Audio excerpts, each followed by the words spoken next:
बिलाखिर corruption cases से बचने के लिए सिसिलियन माफिया ने अपना आखिरी हथियार इस्तेमाल करने का फैसला कर लिया है। आसिफ जरदारी और फरियाल तालपुर और दीगर मुल्जिमान की आने वाले दिनों में मुतवक्के गिरफ्तारी के पेश नज़र बिलावल की सिक्योरिटी बढ़ाने की बातें चल रही हैं और कहा जा रहा है कि बिलावल की जान को खतरा है कि बिलावल की जान को खतरा कहीं और से नहीं बल्कि अपने ही लोगों से है। आसिफ जरदारी और फरियाल तालपुर के गिर्द घेरा तंग होते ही सियासी हलकों में ये बहस गर्म होती जा रही है कि कुछ ताकतें ऐसी हादसाती सूरत हाल की मतलाशी हैं जो उनको करप्शन केसेस से बचाने के लिए मददगार साबित हो सकें। आखिर कौन सी ऐसी क़ुव्वतें हैं जिनसे बिलावल की जान को ख़तरा है और वो क्या मकासद हासिल करना चाहती हैं? मज़ीद डिस्कस करने से पहले हमारे चैनल को सब्सक्राइब करें और बेल आइकन पर क्लिक करें ताकि आने वाली हर वीडियो का नोटिफिकेशन आपको बर वक्त मिल सके। नाज़रीन कराम, कुछ अरसा कबल मारूफ तज्ज़ियाकार डॉक्टर शाहिद मसूद ने भी इंकशाफ किया था कि इस वक्त नवाज शरीफ और बिलावल जरदारी की जान को खतरात लाहिक हैं और मौजूदा हालात इसकी मुकम्मल तौर पर तायीद करते नजर आते हैं। इसी तरह उन्होंने ये भी इंकशाफ किया था कि जजिस की सिक्योरिटी को और बढ़ा देना चाहिए क्योंकि करप्शन ज़दा लोगों की पुरानी रिवायात रही हैं कि उन्होंने कई जजिस को माजी में अपने खिलाफ फैसला देने पर ठिकाने लगा दिया था। गुज़िश्ता दिन शेख रशीद ने बयान दिया था कि बिलावल अगर राह रास्त पर ना आया तो सियासी मौत मारा जाएगा, जिसको लेकर सियासी हलकों में हलचल मच चुकी है और कहा जा रहा है कि शेख रशीद ने बिलावल भुट्टो को कत्ल की धमकी दी है और ये भी कहा जा रहा है कि ये वैसी ही धमकी है जिस तरह बेनज़ीर भुट्टो को मुशर्रफ ने दी थी और उसके बाद बेनज़ीर भुट्टो को मार दिया गया था। लेकिन माहिरीन इस बात पर मुत्तफिक नजर आते हैं कि बेनज़ीर भुट्टो के कत्ल में तीसरी क़ुव्वत का हाथ था। शेख रशीद ने अपने बयान की वजाहत करते हुए कहा कि उन्होंने बिलावल भुट्टो को कत्ल की धमकी नहीं दी थी, बल्कि उन्होंने जो बयान दिया है उससे मुराद बिलावल की सियासी मौत है, ना कि हकीकी मौत। लेकिन पीपल्स पार्टी ने इसी बयान को लेकर अदालत में जाने का ऐलान कर दिया है और शेख रशीद के खिलाफ मुकदमा दायर करने का फैसला किया है। माहिरीन का कहना है कि यही वो सूरत हाल होती है जिसमें तीसरी क़ुव्वतें कूद जाया करती हैं और तीसरी क़ुव्वतें फ़ायदा उठाने की कोशिश करती हैं। मुल्की हालात के तनाजुर में अगर देखा जाए तो इस वक्त दुश्मन मुल्क भारत, इसराइल और दीगर क़ुव्वतों को ये सूट करता है कि पाकिस्तान के अंदरूनी हालात ख़राब हों। आपको याद है कि परवेज़ मुशर्रफ को इंटरनेशनल इस्टेब्लिशमेंट ने अपने मकासद के लिए सपोर्ट किया था, जिसकी वजह से परवेज़ मुशर्रफ ने 8 साल तक बिला शिरकत गैर इस मुल्क पर हुकूमत की थी और नतीजतन परवेज़ मुशर्रफ की मुल्की मामलात में इतनी गिरफ्त मजबूत हो चुकी थी कि वो इंटरनेशनल इस्टेब्लिशमेंट के लिए खतरा बनते जा रहे थे, क्योंकि इंटरनेशनल इस्टेब्लिशमेंट पाकिस्तान में ऐसी हुकूमत चाहती हैं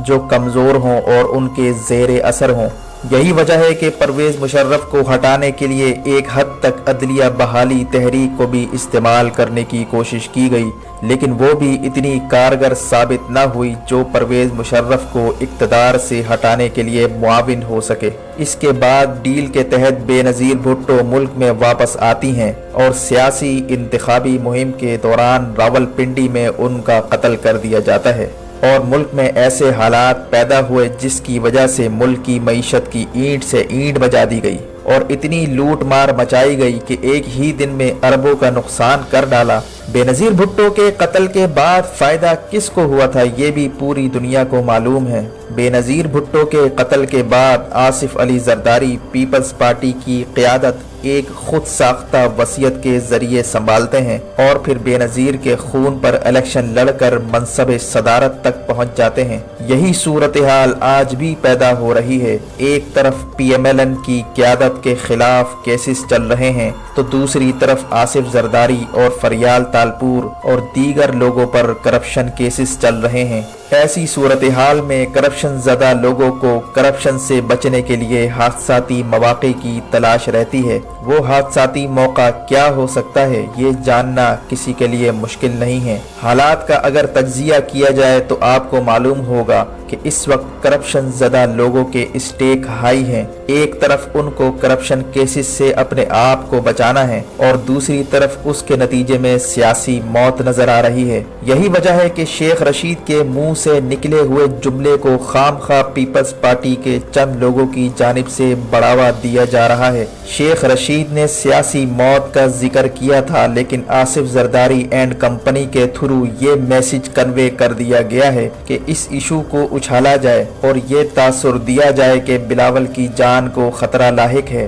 और सारा इल्जाम शेख रशीद पर डाल दिया जाए। माहिरीन के मुताबिक यही वो मौका है जिसकी तलाश बहुत से लोगों को है। इसीलिए बिलावल की जान को सबसे ज्यादा खतरा उसी सिसिलियन माफिया से है जिनके करप्शन के केसेस अदालतों में चल रहे हैं, और करप्शन केसेस से बचने के लिए कहीं ये बिलावल या किसी दूसरी अहम शख्सियत को टारगेट ना कर दें। वाज़ेह रहे कि आसिफ जरदारी और फरियाल तालपुर ने एड़ी चोटी का जोर लगाया था कि उनके केसेस सिंध में चलाए जाएं, रावलपिंडी में ना चलाए जाएं, क्योंकि सिंध में ये लोग जजेस को मैनेज करने की कोशिश करेंगे, उनको डराने और धमकाने की कोशिश करेंगे जैसे ये लोग माजी में करते आए हैं। यही वजह है कि अदालत ने मजबूर होकर इनके केसेस सिंध नैब की बजाय रावलपिंडी नैब में मुंतकिल करवा दिए, क्योंकि सिंध में जितने भी इदारे हैं उनको जरदारी या तो खरीदने की कोशिश करता है या धमकियां देकर ब्लैकमेल करने की कोशिश करता है। यही वजह है कि अदालत ने आसिफ जरदारी और फरियाल तालपुर की दरखास्त मुस्तरद कर दी और कहा कि इनके केसेस रावलपिंडी में ही चलाए जाएंगे। इसी तरह अदालत ने आसिफ जरदारी और फरियाल तालपुर की जमानतें मंसूख कर दी हैं, जिसके बाद तवक्को की जा रही है कि अगले चंद दिन इंतहाई अहम हैं और आसिफ जरदारी और फरियाल तालपुर की किसी भी वक्त गिरफ्तारी हो सकती है। आसिफ जरदारी और फरियाल तालपुर की गिरफ्तारी के साथ ही उनकी सियासी मौत वाक़ई हो जाएगी। आसिफ जरदारी को यकीन है कि उसकी गिरफ्तारी पर पीपल्स पार्टी का कोई लीडर तो दूर की बात कोई कारकुन बाहर नहीं निकलेगा। यही वजह है कि आसिफ जरदारी और फरियाल तालपुर जो पहले उजैर बलोच के जरिए अंडा फ्राई करवाते थे और लोगों को ठिकाने लगवाते थे, अब उनको किसी और बंदे की तलाश है जो उनके कहने पर लोगों को ठिकाने लगा सके। इसीलिए माहिरीन और तज्जियाकारों के मुताबिक इस सूरत हाल में तीसरी कुव्वत भी हरकत में आ सकती है और कोई न कोई वाकया करवाने की कोशिश की जा सकती है। और आजकल आसिफ जरदारी को ऐसे ही मौकों की तलाश है जो उनको करप्शन के केस से बचा सके। इसी तरह गुज़िश्ता दिनों बिलावल भुट्टो और नवाज शरीफ के दरमियान गुफ्तगू की गई, जिसमें मुल्क की सूरत हाल पर बातचीत हुई, लेकिन कहा जा रहा है कि बिलावल भुट्टो ने नवाज शरीफ को आसिफ जरदारी का खास पैगाम पहुंचाया है। आखिर वो खास पैगाम क्या था, इस बात का अंदाजा इससे लगाया जा सकता है कि मुलाकात के फौरन बाद बिलावल ने कहा कि हम चार्टर्ड ऑफ डेमोक्रेसी के तहत मिलकर और इकट्ठे लड़ेंगे, लेकिन सवाल ये पैदा होता है कि आखिर ये किससे लड़ने जा रहे हैं, कौन है इनका दुश्मन जिसके खिलाफ ये लोग लड़ने की बात करते हैं। क्या अपनी करप्शन बचाने के लिए रियासत के खिलाफ नया महाज खोलने की तैयारियां हो रही हैं?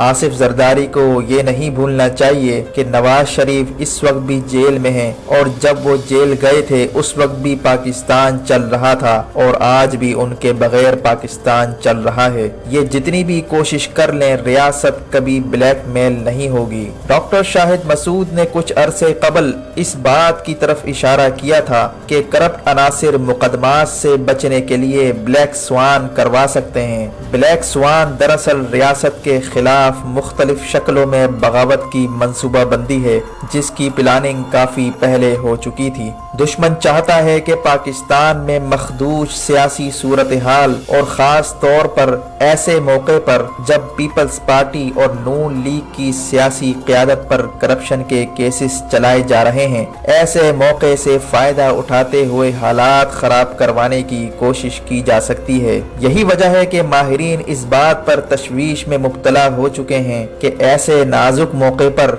کہ جب آصف زرداری اور فریال تالپور کی ضمانتیں مسترد ہو چکی اور کسی بھی وقت ان کی گرفتاری عمل میں آ سکتی ہے، ایسی صورتحال میں اچانک بلاول کے متعلق یہ افواہیں گردش کرنا کہ بلاول کی جان کو خطرہ ہے، یہ ساری باتیں سوالیہ نشان ہیں۔ صورتحال کی سنگینی کا اندازہ اس بات سے بھی لگایا جا سکتا ہے کہ وہ ججز جن کا تعلق سندھ سے ہے ان کو یا تو اسلام آباد منتقل کر دیا گیا ہے یا ان کو کیس ہی سپرد نہیں کیا گیا، کیونکہ ان کی جان کو مسلسل خطرات لاحق ہیں اور بدلتی سیاسی صورتحال کے پیش نظر عدالتوں کی سیکورٹی بڑھا دی گئی ہے۔ ایک بات تو واضح رہے کہ ریاست کے ان تمام اقدامات سے یہی لگتا ہے کہ ریاست نہ تو بلیک میل ہونے پر تیار ہے اور نہ کوئی ڈھیل دینے پر تیار ہے، لہٰذا ایسے عناصر کو غلط حرکت کرنے سے پہلے یہ بات سوچ لینی چاہیے کہ کوئی بھی قدم ان کے پہلے سے قائم مقدمات میں مزید اضافہ کر دے گا، لہٰذا اپنے آپ کو ریاست پاکستان کے آگے سرنڈر کریں اور کوئی غلط قدم اٹھانے سے باز رہیں۔ ویڈیو دیکھنے کا شکریہ، ویڈیو کو لائک کر کے شیئر کیجئے اور ہمارا چینل سبسکرائب کر کے بیل آئیکن پر ضرور کلک کریں تاکہ آنے والی ہر ویڈیو کا نوٹیفیکیشن آپ کو بر وقت مل سکے۔ اپنا اور گرد و نواح کے لوگوں کا خیال رکھیں۔ فی امان اللہ۔